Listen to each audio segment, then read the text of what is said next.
एक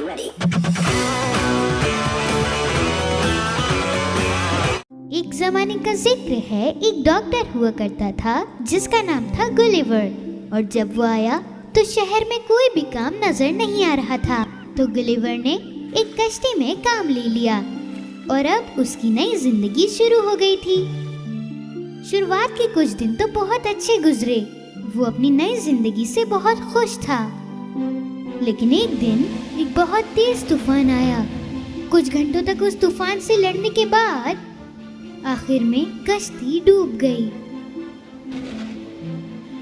गुलिवर और उसके कुछ सिपाहियों ने एक छोटी कश्ती से अपने आप को बचाने की कोशिश की। थोड़ी देर बाद जब उनकी कश्ती डूब गई, वो गायब हो गई। वो इस कश्ती पर काफी देर तक नहीं रह सकते थे और अचानक से एक बहुत तेज लहर आई और इस कश्ती को भी डुबो दिया। वो सारे अलग अलग जगहों पर फैल गए और उन्होंने काफी घंटों तक अपने आप को बचाने की कोशिश की। आखिर में गुलिवर जमीन तक आ पहुंचा। वो अब बहुत थक चुका था। उसे ये नहीं पता था कि वो कहाँ है और वो इस हालत में नहीं था कि वो सोच सके, और वो जहाँ था वहीं खड़े खड़े बेहोश हो गया।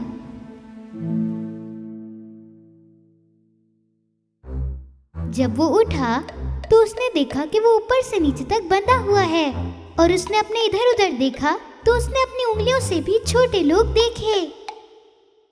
हैरान होकर गुलिवर उन छोटे लोगों को देख रहा था और छोटे लोग भी हैरान होकर गुलिवर को देख रहे थे। और बिल्कुल उसी वक्त गुलिवर को कुछ चुभने लगा।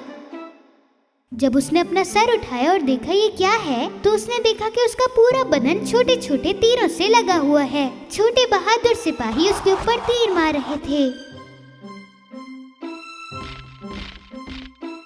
ये सब मत करो, मैं तुम लोगों को कोई नुकसान नहीं पहुंचाऊंगा। कुछ दिनों तक उन छोटे लोगों ने गुलिवर को वहीं रखा।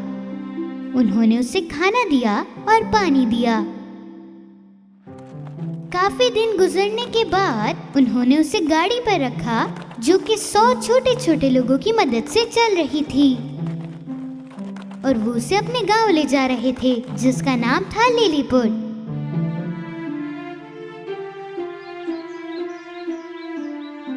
उन्होंने उसके लिए सबसे बड़ा घर बनाया, लेकिन उसके अंदर जाने के लिए भी गुलिवर को झुकना पड़ रहा था। जब उन्होंने देखा कि गुलिवर उनको कोई नुकसान नहीं पहुंचा रहा, तो उन्होंने फैसला किया कि वो अपने बादशाह से उसे मिलाएंगे। गुलिवर लिलीपुट के बादशाह के पास आया।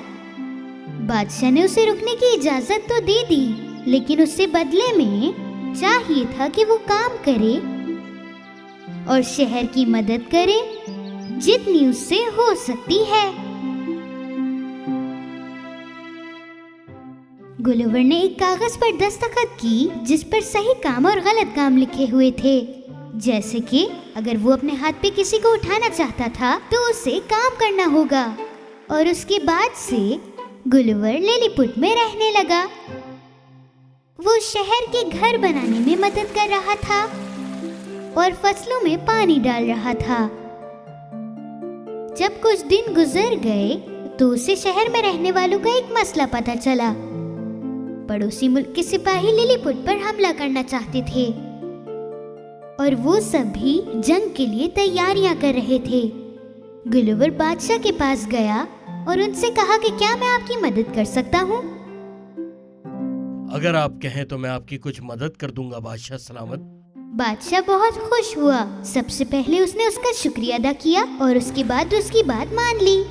और उसी वक्त पड़ोसी मुल्क अपनी तैयारियां खत्म कर चुका था। वो जंग शुरू होने के हुक्म के लिए इंतजार कर रहे थे। इस खबर ने पूरे शहर को हिला कर रख दिया और दूसरी तरफ गुलिवर के लिए ये सब बहुत आसान था।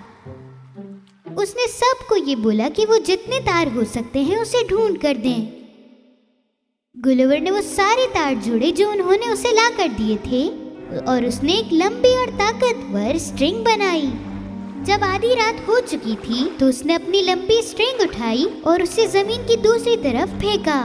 दुश्मन को देखे बगैर वो कश्तियों की तरफ चला गया। उसने हर कश्ती को दूसरी कश्ती से बांध दिया और उसने अपनी पूरी ताकत लगाई और उन कश्तियों को लिलीपुट पर ले आया। लोग जो उसका इंतजार कर रहे थे उसे देखकर बहुत खुश हुए और उन्होंने पड़ोसी मुल्क के सिपाही पकड़ लिए और अब उनके पास कोई वजह नहीं थी जिससे वो डरते। बादशाह ने गुलिवर को शुक्रिया कहा और उसे इनाम दिया। गुलिवर बहुत खुश था क्योंकि बादशाह को उसके ऊपर बहुत भरोसा होने लगा था। थोड़ी ही देर बाद महल के अंदर आग लग गई थी। जैसे ही उसने देखा कि आग लग गई है तो वो पानी में गया और एक कश्ती को पानी से भरा और उसे महल पर डालने लगा और आग को भी उसने बुझा दिया। बादशाह को गुलिवर पर और भरोसा होने लगा। कोई भी काम करने से पहले बादशाह गुलिवर से मशवरा लेता और बाकी के सारे लोग ये देखकर नाखुश थे क्योंकि बादशाह उनसे कोई भी काम करने से पहले नहीं पूछता था। बादशाह सलामत, एक बुरी खबर है। वो आदमी आपकी जगह लेना चाहता है और वो आपको मारना चाहता है। वाकई? जी हाँ बादशाह सलामत, हमें पता है वो कितना जानदार है और हम उसका मुकाबला भी नहीं कर सकते। हाँ, हम इस तरह नहीं रह सकते। लोग भी बहुत डरे हुए हैं। बादशाह को उनकी बातें सुनकर बहुत गुस्सा आने लगा और उसने गुलिवर को सजा देने का फैसला किया। इससे पहले कि वो कुछ करे, हम उसको सजा देंगे। हम उसकी आंखें बंद कर देंगे और हमारा हुक्म है कि उसको खाने के लिए भी कुछ ना दिया जाए। जब बादशाह ने ऐसा कहा तो एक बंदे ने सुन लिया और गुलिवर को जाके बताया जो कुछ भी बादशाह ने कहा। मुझे इस बारे में बादशाह से बात करनी होगी। लेकिन अब फैसला हो चुका था और बादशाह अब अपना फैसला नहीं बदलने वाला था। गुलिवर समझ गया कि उसके पास बस अब एक ही रास्ता है, वो है यहाँ से भाग जाना। रात के वक्त पड़ोसी मुल्क के सिपाहियों की कश्ती लेकर वो करीबी जजीरे पर जाने लगा। काफी देर तैरने और चलने के बाद वो जजीरे पर आ पहुंचा और वो बहुत थक चुका था। जब गुलिवर उनकी कश्तियां वापस ले आया तो वो समझ गए कि ये कोई दुश्मन नहीं हो सकता। उसके बाद गुलिवर को बादशाह से मिलने का हुक्म दिया गया। बादशाह ने गुलिवर को खुशामदीद कहा और गुलिवर ने वो सब बताया जो कुछ उसके साथ हुआ। बादशाह ने बोला कि वो जितनी देर चाहे उतनी देर रह सकता है। गुलिवर उस बादशाह का जवाब सुनकर बहुत हैरान हुआ। उनकी कश्तियां चुराने के बावजूद भी उन्होंने उसे इतनी इज्जत दी। गुलिवर रात को बाहर रहने लगा क्योंकि उसके लिए कोई भी घर नहीं बना हुआ था। वो लोग मुझे बिला वजह अपना दुश्मन समझ रहे थे, लेकिन ये जगह वाकई बहुत अच्छी है। एक दिन जब वो चल रहा था तो उसने एक कश्ती देखी और ये वो कश्ती थी जिसमें वो बैठकर डूब गया था। मुझे इस बोट को जल्दी से ठीक करना होगा। वो जल्दी से बादशाह के पास गया। बादशाह ने वो सब दिया जो कुछ उसको चाहिए था। वो सारे मिलकर कश्ती को ठीक करने लगे। कुछ दिन गुजरने के बाद कश्ती पूरी तरह से तैयार हो गई थी। गुलिवर बहुत खुश था क्योंकि वो अब इन छोटे लोगों को छोड़कर अपने घर वापस जा सकता था।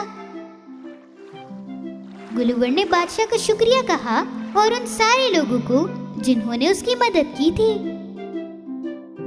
लेकिन इस छोटी कश्ती में उसे बहुत लंबा सफर करना था।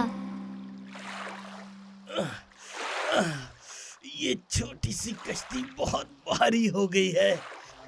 कुछ दिन पानी में गुजारने के बाद वो एक बड़ी कश्ती के पास आया और वो मदद के लिए चीखने लगा।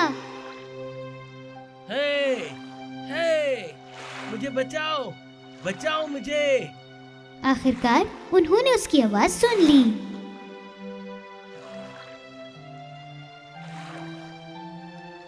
वो जल्दी से गुलिवर के पास आए और उसे अपनी कश्ती पर बिठा लिया।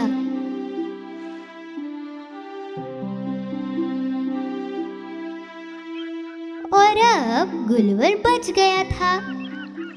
वो बहुत बेताब था वो सब कुछ बताने के लिए जो कुछ उसके साथ हुआ। छोटे लोग, उन छोटे लोगों की सल्तनत और उन दोनों मुल्कों के बादशाह।